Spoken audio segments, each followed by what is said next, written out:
Now, there is debris from the explosion spread all over the property, but I want to take you here behind me where you can see a propane tank from the explosion. What you see here behind me is one of those homes that was damaged in those tornadoes 1 year ago today. And as you can see now, it is still unaddressed. Police say that Turner was walking down this road when a couple recognized him as a suspect and contacted police. Also say that no one has been hurt in this flooding, but I want to show you behind me here. You can see 2 cars are underwater here on this road. A woman says that she had to watch while a neighbor's dog attacked and killed her 8-month-old Yorkie. Now she wants answers as to why the dog that killed her puppy has not been removed from its home. 2 News has obtained footage of the attack, and while we have censored it, we want to warn you, some of what you're about to see and hear may be disturbing for some viewers. This dog just killed our dog, and those people at that house let it happen. The Animal Resource Center of Montgomery County arrived at a home in the Forest Ridge neighborhood on October 27th. They found a deceased male Yorkie, an 8-month-old puppy named Marley. The homeowner, who did not want to be seen on camera, describes her puppy. He was so much joy. He was company. He was just everything.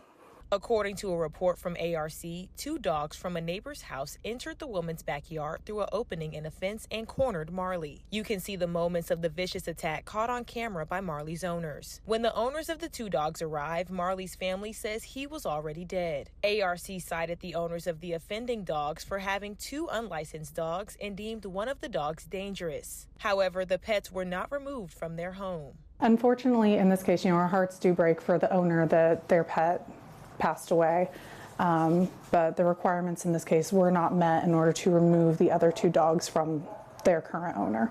The homeowner claims the 2 dogs have ran onto her property before, and this attack has made her afraid to go outside of her home. Now, without Marley, she says she is traumatized from losing her puppy so tragically. Considering little Marley was in his own backyard playing, and there should be no reason why he's not out there today. Under the Ohio Revised Code, a vicious animal can only be put down by the order of a judge who determines that animal possesses a significant threat to public safety.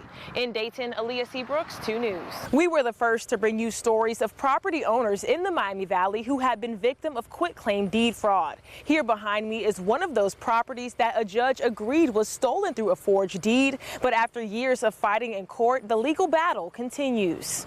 In June, Judge Elizabeth Ellis ruled in Robin Mobley's favor, awarding Mobley her home that was stolen with a false deed. But the county auditor was not able to restore the deed in Mobley's name because the property description was not listed on the court order. While waiting on the court order to be updated, Mobley learned that the people who stole her property are trying to appeal the case. Mold damage inside of the property will cost at least $10,000 to address. The home also owes years of property taxes and water bills that happened during the time Mobley was not the official owner. Mobley believes the people who tried to steal her home should pay for it. And I don't understand how I'm responsible for it. If someone stole it, put it in their name, I feel like that they should be responsible for taking care of it.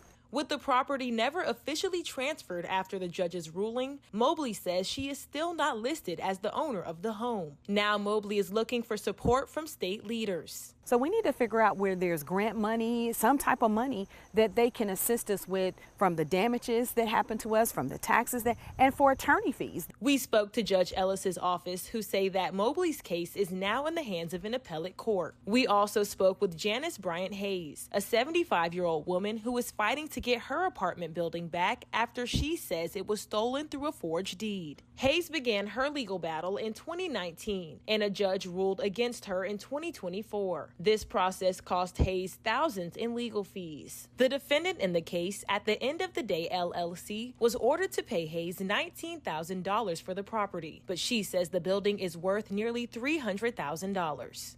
I still do not have my building, and I cannot accept $19,000. Why would I accept some money for the building when I want my building? I wasn't trying to sell the building. Both victims are looking to take legal action to get their properties back. They want to bring more resources to the Miami Valley for those who have been victims of quitclaim deed fraud. In Dayton, Aaliyah Seabrooks, 2 News.